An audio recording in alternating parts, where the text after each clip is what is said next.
নমস্কার বন্ধুরা, আমার রান্নাবান্না চ্যানেলে তোমাদের সকলকে স্বাগত জানাই। আজ আমি মূলো দিয়ে আমুদি মাছের একটি দুর্দান্ত স্বাদের রেসিপি বানাবো। গরম গরম ভাতের সাথে এই মাছের রেসিপিটি খেতে অপূর্ব লাগবে। আর বানানোর পদ্ধতি একদমই সোজা, খুবই সহজেই তোমরা বানিয়ে ফেলতে পারবে। রেসিপিটি তোমাদের সম্পূর্ণ দেখার অনুরোধ রইল। আর দেখে ভালো লাগলে একটি লাইক, শেয়ার আর সাবস্ক্রাইব করে দেবার অনুরোধ রইল। তার সাথে যারা আমার ফেসবুক পেজ থেকে দেখছো তাদের পেজটিকে ফলো করে দিয়ে ভিডিওটি লাইক শেয়ার করে দেবার অনুরোধ রইল।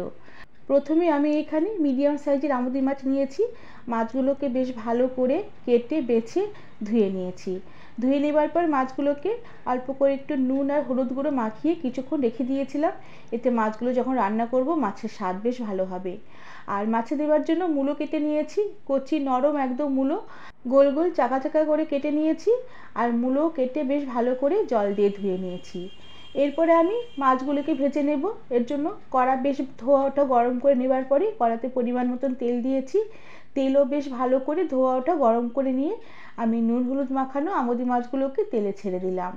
এবার মাছগুলোকে বেশ লাল লাল করে উল্টে পাল্টে ভেজে নেব। তবে আমুদি মাছ খুবই নরম মাছ, খুবই সাবধানে মাছগুলোকে ভাজতে হবে।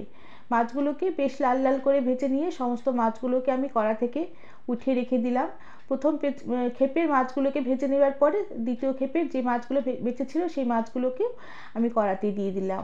একবারে সবগুলো মাছ কড়াতে দেইনি, তাহলে মাছগুলো ভেঙে যেতে পারতো। এবার দ্বিতীয় ক্ষেপের মাছগুলোকেও কড়াতে বেশ লাল লাল করে উল্টে পাল্টে ভেজে নেব। আর এভাবে সমস্ত মাছগুলোকে ভেজে নিয়ে আমি কড়া থেকে উঠিয়ে রেখে দিলাম।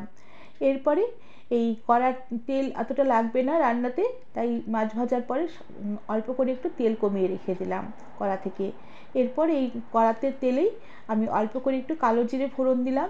এবার কালো জিরেটাকে ফোড়নটাকে কিছুক্ষণ একটু নেড়ে চেড়ে নেব। কালো জিরে ফোড়নের খুব সুন্দর একটা সুগন্ধ বেরোলে যে মূলো কেটে রেখেছিলাম সেই কেটে রাখা মূলোগুলোকে কড়াতে দিয়ে দিলাম। এবার মূলোগুলোকে কড়ার মধ্যে তেলের মধ্যে একটু নেড়ে চেড়ে নেব। এরপরে মূলোতে আমি সামান্য পরিমাণে একটু হলুদ গুঁড়ো দিয়ে দিলাম।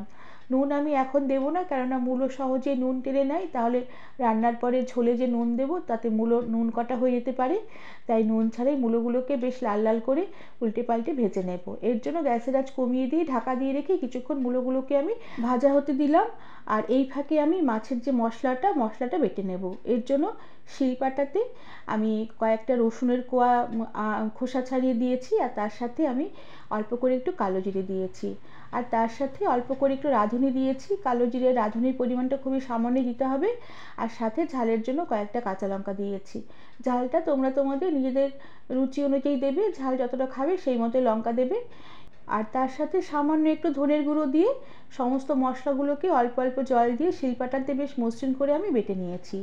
মশলাগুলো বেশ ভালো করে বাটা হয়ে গেলে মশলাগুলোকে আমি একটি ছোট বাটিতে উঠিয়ে নিলাম। আর তার সাথে শিলপাটাটা বেশ ভালো করে ধুয়ে নিয়ে সেই শিলপাটা ধোয়া জলও মশলার বাটিতে তুলে নিলাম। এতে যে রান্না করব, যে কোনো রান্নার স্বাদ বেশ ভালো হবে শিলপাটা ধোয়া জল মশলার বাটিতে মিশিয়ে দিলে। এরপরে আমি অল্প করে একটু তাজা ধনেপাতা বেটে নেব। এই মাছের রেসিপিতে আমি অল্প করে মশলার সাথে ধনেপাতা বেটে দেবো। এতে এই রেসিপির স্বাদ বহুগুণ বেড়ে যাবে। ধনেপাতা বেশ ভালো করে বেটে নিয়ে ধনেপাতা বাটাও আমি একটি বাটিতে তুলে রাখলাম। দুটো মশলাই আলাদা আলাদা বাটিতে আমি বেটে নিয়েছি। এবার যে মূলোটা ভাজতে কড়া ঢাকা দিয়ে রান্না হতে দিয়েছিলাম, এবার কড়ার ঢাকা খুলে দিলাম। মূলোটা বেশ অনেকটাই ভাজা হয়ে এসেছে, অনেকটা প্রায় নরমও হয়ে এসেছে, মজেও এসেছে। এবার এই ভাজা মূলোটাকে আরও একটু নেড়ে চেড়ে নেব কড়ার মধ্যে। মূলো বেশ ভালো করে নেড়ে চেড়ে আলু একটু ভালো করে ভেজে নিয়ে আমি বাটা মশলাটা প্রথমে দিয়ে দিলাম। প্রথমে কালো জিরে আর রাঁধুনি বাটা মশলাটা দিয়ে দিলাম। সাথে মশলার বাটি ধোয়া সামান্য পরিমাণে জল দিয়ে দিলাম। এরপরে যে ধনেপাতা বেটে রেখেছিলাম সেই ধনেপাতা বাটা থেকে অল্প করে একটু ধনেপাতা বাটা আমি মশলাতে দিয়ে দিলাম। সবটা ধনেপাতা বাটা দেইনি, রান্নার শেষে ব্যবহার করব, তবে সবটা দেব না। সবটা দিলে রান্নার স্বাদ তেতো হয়ে যেতে পারে। ধনেপাতা বাটা বেশি দিলে রান্নার স্বাদ তেতো হয়ে যেতে পারে। সাথে দিয়ে দিলাম পরিমাণ মতো নুন আর তার সাথে পরিমাণ মতো হলুদ গুঁড়ো দিলাম।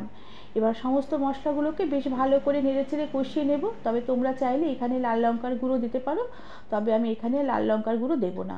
সাথে একটা চেরা কাঁচা লঙ্কা দিয়ে সামান্য একটু জল দিয়ে দিলাম, আর গ্যাসের আঁচ কমিয়ে দিয়ে ঢাকা দিয়ে রেখে কিছুক্ষণ আমি লো আঁচে মশলাগুলোকে মূলো একসাথে রান্না হতে দিলাম।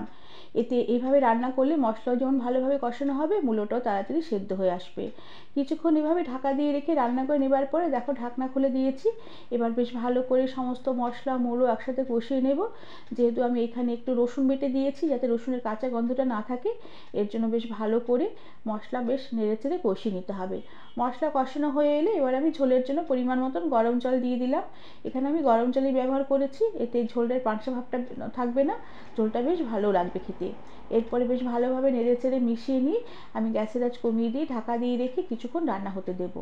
এতে মূলোগুলো তাড়াতাড়ি বেশ ভালোভাবে সেদ্ধ হয়ে আসবে, আর ঝোলটা বেশ ভালোভাবে ফুটবে, আর ঝোলটা খেতেও বেশ ভালো লাগবে। ঝোল কিছুক্ষণ ফুটিয়ে নিয়েছি, মূলোগুলো খুব সুন্দরভাবে সেদ্ধ হয়ে গেছে, তবে ঝোলে একটু নুন লাগবে, তাই একটু নুন ছড়িয়ে দিয়ে এবার আমি ভাজা মাছগুলোকে ঝোলে দিয়ে দিলাম। ভাজা মাছগুলোকে ঝোলে দিয়ে সাবধানে একটু নেড়েচেড়ে দিতে হবে, কেননা এই আমুদি মাছ ভীষণ নরম মাছ, আর ভেজে নেবার পরে মাছ আরও নরম হয়ে গেছে। আর এরপরে আমি সামান্য অল্প পরিমাণে একটু কাঁচা ধনেপাতা বাটা উপর থেকে দিয়ে দেব। আর ধনেপাতা বাটা দিয়ে বেশ ভালো করে একটু সাবধানে নেড়েচেড়ে দিয়ে আবার ঢাকা দিয়ে রেখে কিছুক্ষণ রান্না হতে দেব। এতে যে কাঁচা ধনেপাতার গন্ধটা ঝোলের সাথে বেশ ভালোভাবে মিশে যাবে, রেসিপিটি খেতেও দুর্দান্ত স্বাদের হবে। কিছুক্ষণ ঢাকা দিয়ে রেখে রান্না করে নেবার পরে দেখো ঢাকনা খুলে দিয়েছি। মাছ মূলো খুব সুন্দরভাবে মজে এসেছে, আর ঝোলটাও বেশ অনেকটাই ঘন হয়ে এসেছে। এবার আমি গ্যাসের আঁচ বন্ধ করে দিলাম, আর আবারও ঢাকা দিয়ে রেখে আরও কিছুক্ষণ স্ট্যান্ডিং টাইমে রেখে দিলাম। এতে মাছ মূলো আরও বেশ ভালোভাবে ঝোলের সাথে মজবে, যে রেসিপিটি খেতে আরও দুর্দান্ত স্বাদের হবে। এরপরে আমি রেসিপিটি সার্ভ করে দেব। বন্ধুরা, আমার আজকের এই মূলো দিয়ে আমুদি মাছের রেসিপিটি তোমাদের কেমন লাগলো আমাকে তোমরা কমেন্ট করে জানাবে। ভালো লাগলে একটি লাইক, শেয়ার আর সাবস্ক্রাইব করে দেবার অনুরোধ রইল। তার সাথে পাশে থাকা বেল আইকনটি প্রেস করে দেবে, যাতে আমার সব নতুন ভিডিও নোটিফিকেশন সবার আগে তোমাদের কাছে পৌঁছে যাবে। আজ তাহলে আসি, পরে আবার একটি অন্য কোনো নতুন রেসিপির সাথে দেখা হবে। ধন্যবাদ বন্ধুরা।